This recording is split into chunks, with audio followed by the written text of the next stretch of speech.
Are you sure you know what happens when someone plays RPG? Is it really just a game? Or is there something much more dangerous behind this practice? Some people say RPG is nothing more than fantasy and fun, but many ignore what the Bible really teaches about opening spiritual doors. What can happen when you cross a line that should never be crossed? What few people talk about are the testimonies of those who started playing RPG just as a simple hobby and without realizing it, began experiencing growing spiritual oppression. Some say they heard voices, others felt strange presences. These aren't made-up stories, but real experiences that reveal what happens when dangerous spiritual doors are opened. Could you be exposing yourself to something that might be pulling you away from God without even realizing it? The Bible is clear.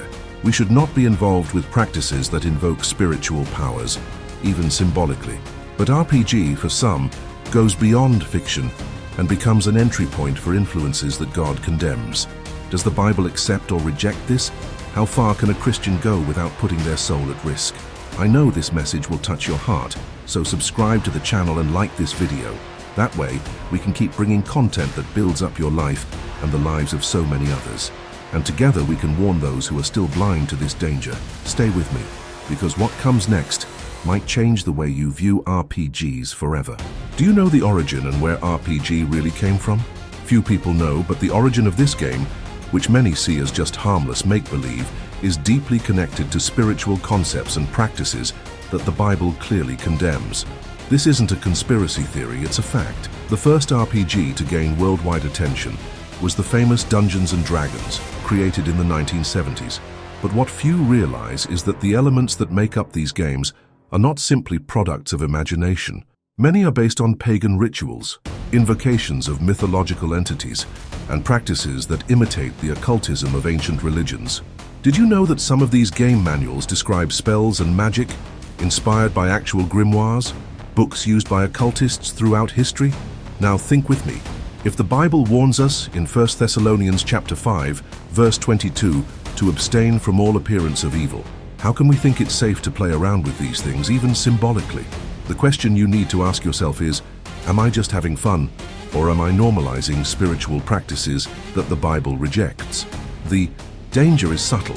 It starts as a simple pastime, and before you know it, it could be opening a space in your mind and heart to accept as normal what God has already condemned. And the scariest part, in many RPGs, the player takes on the role of characters who make pacts with entities, use black magic, and even summon spirits.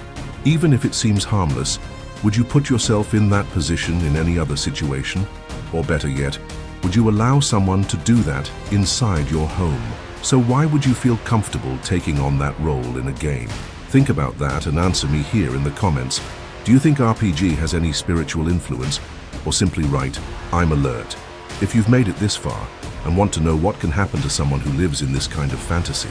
Because in the next point, we're going to go deeper into something that a lot of people ignore. But you need to understand it before you keep playing. After understanding where RPG comes from and its spiritual influences, we need to go even deeper. And this is where things start to get really serious. When a player enters an RPG session, they are no longer themselves. They take on the role of a character who often has nothing to do with their values or with what the Bible teaches. Have you ever stopped to think about that? What seems like just a role-playing game often puts the person in the position of a wizard, a necromancer, a sorcerer, or even a worshipper of pagan gods. And by acting out these actions, even if you think you're just pretending, the spiritual world doesn't work like that. Have you ever thought that by declaring spells, casting incantations, or making pacts in the game, you could be unknowingly giving spiritual legal ground? The Bible makes no distinction between a real practice and a symbolic intention when it talks about enchantments or communication with spirits. In Deuteronomy chapter 18, verses 10 through 12, it's written very clearly, "Let no one be found among you who practices divination or sorcery, interprets omens, engages in witchcraft, or casts spells, or who is a medium or spiritist, or who consults the dead. Anyone who does these things is detestable to the Lord." In other words, the practice itself, even if it's just acting, carries a spiritual weight that should not be ignored. And maybe you think this is an exaggeration, but I'm going to tell you something I witnessed. I met a young man who was passionate about RPG.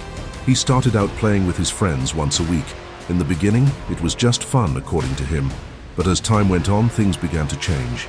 He said the game had become more intense, more immersive.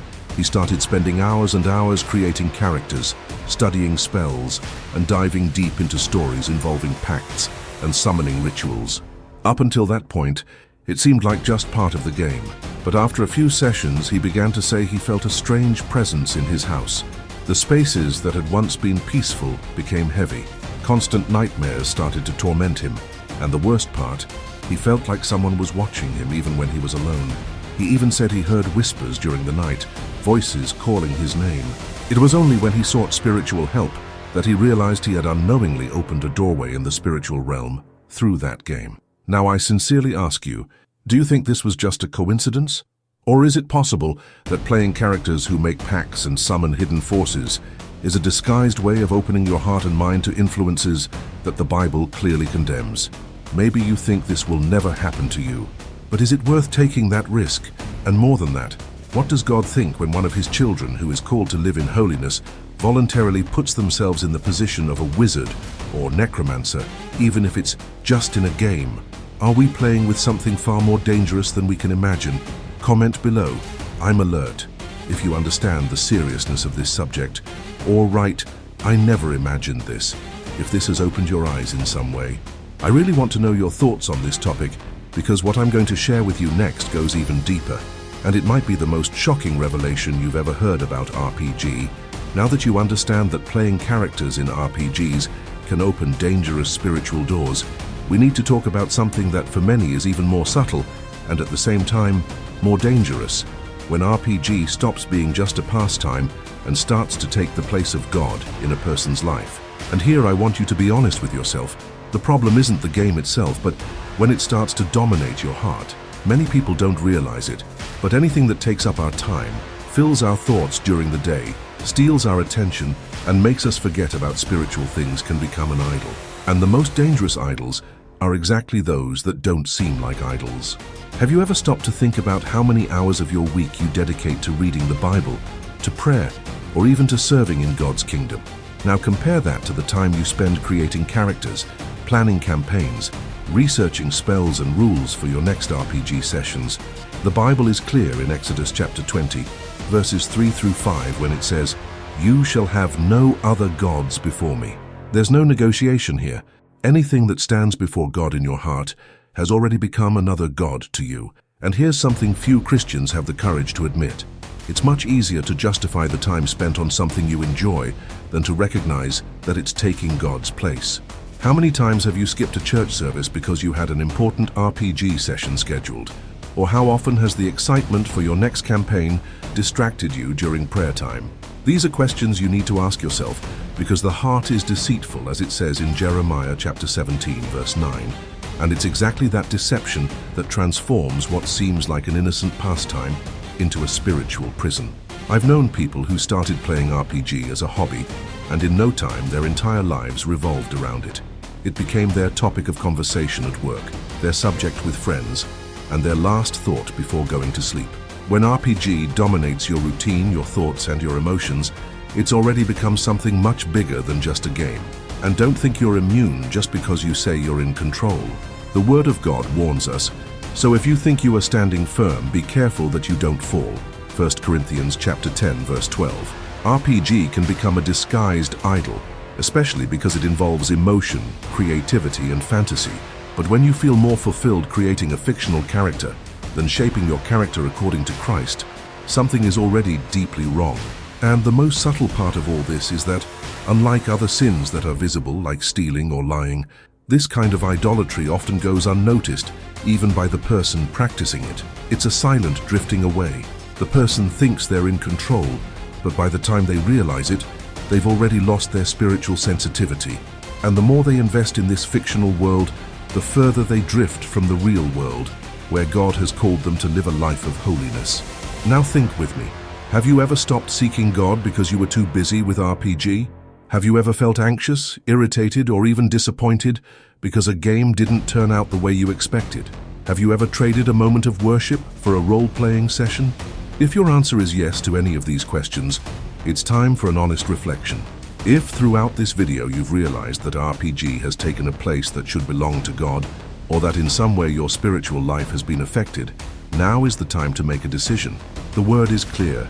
All things are permissible for me, but not all things are beneficial. 1 Corinthians chapter 10, verse 23. Not everything that seems harmless is truly harmless in God's eyes. Discernment comes from prayer and a sincere relationship with the Lord.